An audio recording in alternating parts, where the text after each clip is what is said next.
Mi nombre es Alejandra Álvarez, es un gusto estar aquí con ustedes, soy comunicadora política y, una apasionada de la implementación de la política pública en esta cuarta transformación.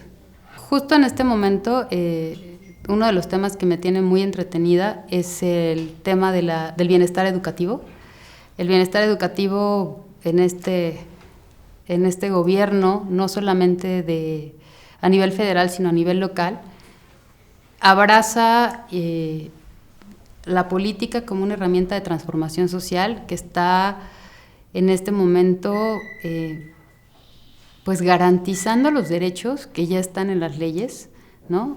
En esta lógica el derecho a la educación, el mínimo vital, ¿no? El mantener como estable, pues no solamente en un tema de apoyo económico, sino en una universalidad que tiene que ver con la aplicación de la política desde diferentes ejes, ¿no? En este sentido, bienestar educativo, en el caso de la Ciudad de México, abraza un universo de 1.200.000 alumnas, niños y niños de escuelas de nivel básico públicas, en el que se les da, si bien un apoyo económico, pero más allá de ello, se busca el bienestar de su entorno, ¿no? Se les garantiza sus útiles y uniformes escolares, se les garantiza un seguro médico, que es en caso de accidente, se llamaba seguro, pero lo que garantiza los trayectos de traslado de sus casas y en las propias escuelas cuando salen de excursión, y ahí incrementa,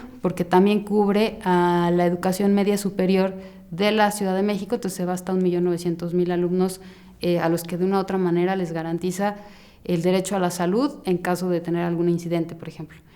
Y está arropado en el marco en donde hay un programa que se llama La Escuela es Nuestra Mejor Escuela, que fue su éxito tal que el gobierno federal lo retoma y lo recupera en diferentes entidades, y eso tiene que ver con que en las escuelas se decide el ejercicio de los recursos públicos para mejorar y transformar como los planteles, el entorno de las escuelas, desde la democracia participativa que vincula a los padres de familia en las tomas de decisión y los vincula en la integración de ciertos comités, de mantenerse al tanto de cómo se ejecuta ese recurso, y esto se asigna en función de los planteles. En el caso de la Ciudad de México son más de 2.000 inmuebles, porque ahí tiene la peculiaridad que en el caso cuando es en la tarde y en la mañana, pues se integran en un solo comité, pero se hacen muchas asambleas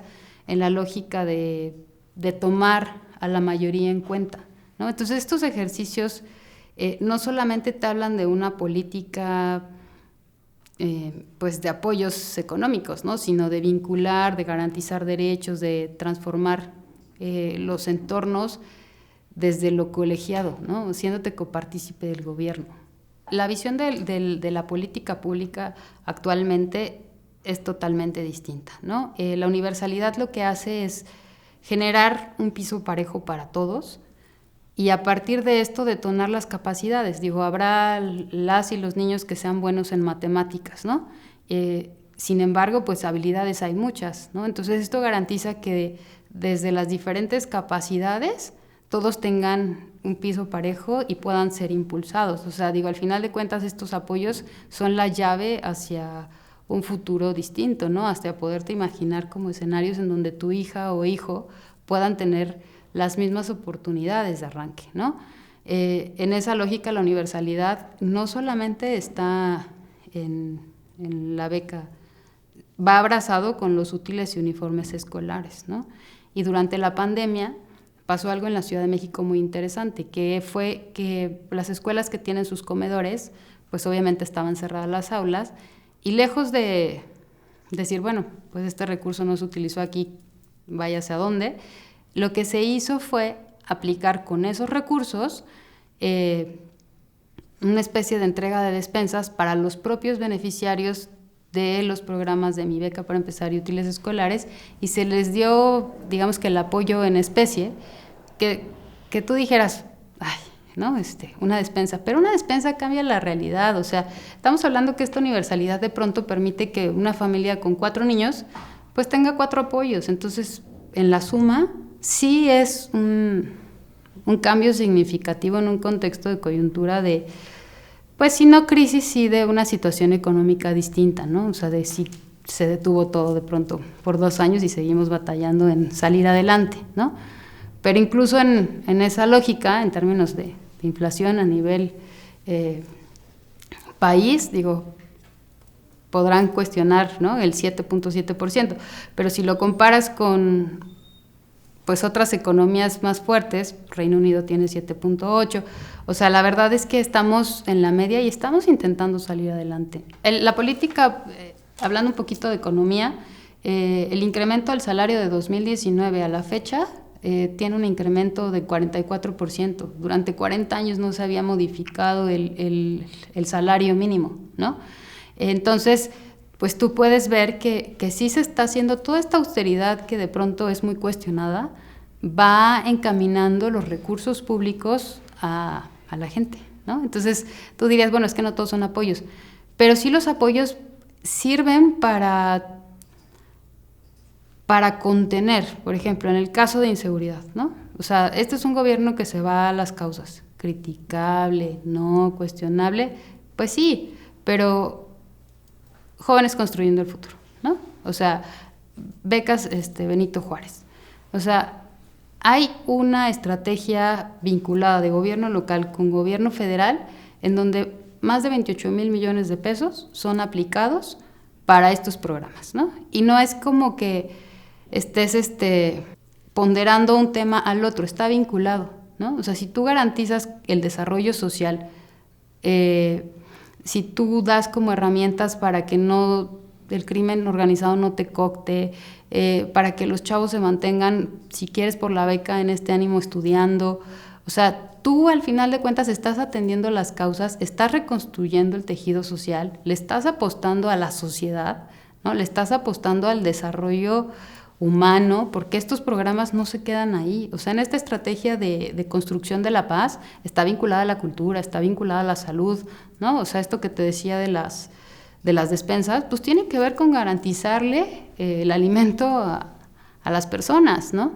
Y justo es en esta lógica, ya platicamos, ¿no? Seguro, salud, alimentación, educación, ¿no? O sea, todo esto abraza lo que es la cuarta transformación. Es regresarle la dignidad a las personas. O sea, yo lo veo así, ¿no? El Instituto de Envejecimiento Digno, en el caso de la Ciudad de México, es un programa que no solamente, los adultos y las personas adultas mayores reciben de facto en la Ciudad de México más de 67 años, en el caso del gobierno federal de más de 65 años, ¿no? Entonces son poblaciones, si quieres, distintas, pero con necesidades similares, ¿no? En el caso de la salud, salud, bienestar en tu vida, diferentes programas hacen visitas domiciliarias para que estos adultos mayores tengan este envejecimiento digno que te digo. O sea, les hacen visita porque hay comorbidades similares, ¿no? Diabetes, hipertensión, como varices, hay unas como súper específicas, ¿no?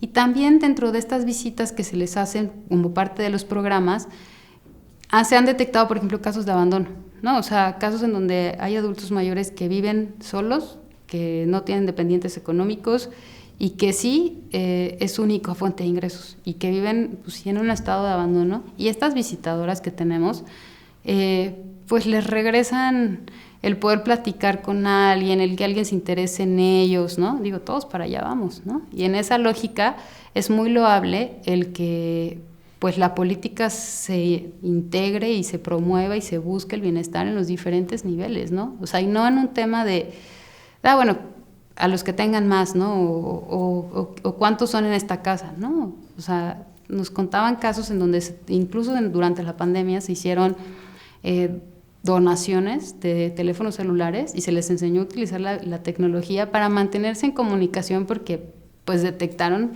estos casos en donde pues están en una situación muy precaria, ¿no? Entonces esto te habla de que se están haciendo y se está tomando acción para la atención integral, ¿no? Y eso a mí me encanta. O sea, la verdad es que sí amo lo que estoy haciendo en este momento. Una parte importante en relación al sistema de cuidados, con el INSABI se garantiza el sistema de salud integral, ¿no? Y te lo digo, no necesitas ser viejito y no necesitas ser una persona como en situación. A mí me pasó en diciembre, vino mi hermano de Querétaro y el apéndice, ¿no? ¡Pum! Fecha feriada, ¿qué haces? Y de verdad fuimos a un hospital público, él sin derecho a audiencia, se dedica al campo y otras cosas, y es policía retirado, pero bueno, al final del día se logró resolver rápidamente, ¿no? Y entonces tú dices, bueno, no, o sea, cuando hablamos de este bienestar, insisto en esta palabra porque es algo que sí debemos de grabarnos, que sí debemos como de mirar la aplicación de los recursos con esta óptica. O sea, te llega, ¿no? Un poco platicando y retomando el tema de las becas. Todos en algún punto, por lo menos en la Ciudad de México, conocemos a algún beneficiario de toda esta gama de programas. Y entonces, bueno, pues va permeando, ¿no? O sea, va interactuando con lo que te resulta común. Y entonces, o sea, quizá de pronto desde nuestro etnocentrismo de clase dices, ay, pues ¿a quién se está ayudando? A mí no. Pero volteas y de repente esta otredad y reconocerte en que pues tú también eres ciudadano y que también las personas y los vecinos y el primo del amigo, todos en determinado momento están recibiendo estos beneficios. Estudié comunicación política y bueno, el fuerte de esa carrera en algún punto era pues escoger si te volvías reportero, que si te volvías comunicólogo en forma, producción como ustedes, o escogías comunicación organizacional. En esa lógica a mí me apasionaba también la economía, me gusta mucho. Mi papá es economista. Y vi que la comunicación política se podía como vincular, porque no nada más es la parte de la implementación, de los recursos, de cómo se ejecuta el presupuesto, de cómo se hacen las leyes, ¿no?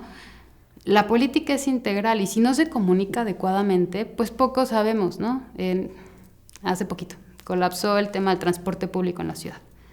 Pues poco sabíamos que se estaba subsidiando el transporte, ¿no? Y que nosotros teníamos un transporte barato, dependiendo el estado, pero de 4 a 6 pesos más barato que las entidades de la República, pues porque la doctora Claudia estaba subsidiando el combustible de los microbuseros. Digo, yo no lo sabía hasta ese día, ¿no? Y supongo que muchos. De pronto hay temas en la agenda que se te pierden. Entonces, cuando empiezas a vincular esta carrera de comunicación con la implementación, pero sí con saber y detonar, pues una cosa fue llevando a la otra. Y pues empecé primero como asesor legislativo en el Congreso Federal, luego en el local y bueno, en diferentes entidades. Y así se fue dando una cosa a la otra. De pronto, sí, la política es mucho de relaciones, pero sí también de que te apasiona y te guste. Si te apasiona y te gusta y eres lo suficientemente persistente, pues tu trabajo hace que se vaya notando. Entonces, por eso una cosa llevó a la otra y así es que empecé a vincular la comunicación con la política. A mí me tocó, pues, seguir la cuarta transformación desde muy cerca. Desde que surge el movimiento, a mí me tocó el Estado de México entonces, ¿no? Y pues eso fue igual, repartir periódico, armar comités, hacer visitas domiciliarias por un proyecto. Y todos y todas las que convergemos en la cuarta transformación, creo que hemos vivido esos procesos, ¿no? Desde el perifoneo, pero que si la pinta, que si la asamblea. Y justo cuando te digo que la política puede ser como pues participativa y que la democracia deliberativa es la vía, es porque creemos, quienes estamos aquí, que es la única forma, ¿no? O sea, integrar diferentes voces, integrar distintos niveles de participación. Habrá quienes son simpatizantes, habrá quienes son militantes, habrá quienes son simpatizantes de closet, porque también los hay, ¿no? Pero somos muchas voces las que de una u otra manera vamos construyendo este movimiento, ¿no? Y este movimiento que empezó en 2018, que ahorita nos permite decir que somos 22 estados, que venimos como de un proceso en donde para algunos fue victoria, para algunos no, pues avanzó, ¿no? Y la cuarta transformación eso tiene, ¿no? Que va sumando voces, que va sumando actores, que va sumando voluntades, por lo que te decía, va permeando y de pronto te das cuenta que sí, el beneficio no es un discurso hueco o aislado, es una política pública aplicada desde reconocimiento en las leyes, desde cómo se implementa, desde sí llevar la austeridad a la austeridad para direccionar los recursos públicos. O sea, son pasos, un proceso, y esta transformación, desde mi punto de vista, y creo que también del presidente, no se ha acabado. Y nos tocará a las próximas generaciones abrazar el proyecto y hacerlo crecer. En Aguascalientes vivimos una elección muy particular porque se incrementó el porcentaje de votación en un 950%. O sea, por eso te digo que se viven de distintas maneras, ¿no?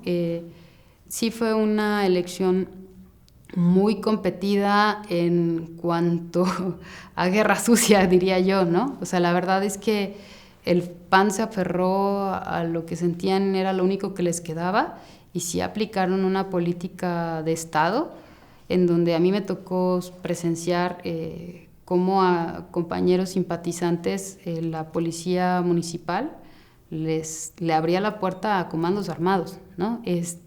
Para amedrentar y para intentar inhibir lo que había sido un ejercicio que durante meses se estuvo tocando conciencias. Aquí no se hizo otra cosa más que tocar la puerta y transmitir un mensaje, que era el cómo se estaba haciendo la política, pues desde el 2018 con un ajuste, ¿no? O sea, de una visión.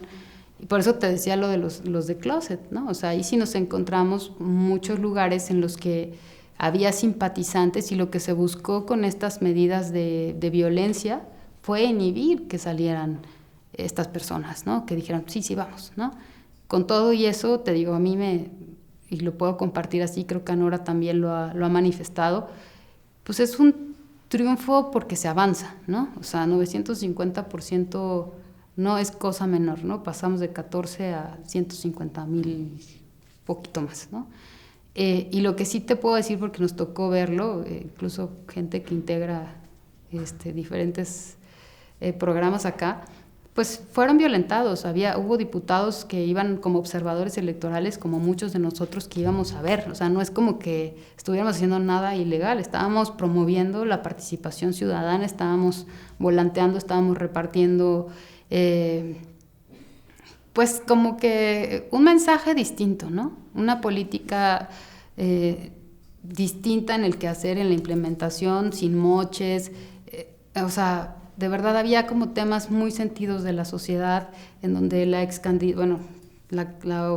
Tere Jiménez, que ahora será la gobernadora, estaba involucrada en procesos de corrupción de plantas de luz solar, en donde había agua contaminada, en donde había como necesidades y temas y problemáticas como muy abiertos que la sociedad decía, esto ya no más, y que vinculaban al PAN con el PRI, ¿no? Que incluso cuando Alito fue a hacer la campaña allá, pues se les fue para abajo la encuesta, ¿no? O sea, la verdad es que también los panistas no están nada convencidos con esta política de alianzas que viene, ¿no? Pero pues hay actores políticos que están dispuestos a mantenerse en el poder y a negociar lo innegociable. O sea, perdón, estas alianzas del PRI y del PAN con el PRD chiquito, pero ahí con el PRD, pues te hablan de que ya no hay una ideología, que no hay un proyecto, que es un mantenernos por mantenernos, y desafortunadamente en Aguascalientes pues eso fue lo que pasó, ¿no? Se aferraron al poder, se aplicó una política de Estado, de inhibir la participación, de meter miedo, de violentar a compañeras y compañeros, ¿no? De secuestrar, de sembrar casos, de entrar a casas de simpatizantes allá. O sea, de verdad fue un estado de violencia que difícilmente se podía contener, y eso fue lo que en cierta medida limitó que la gente saliera abiertamente a participar. Sin embargo, te digo que pues 950% nadie nos los quita.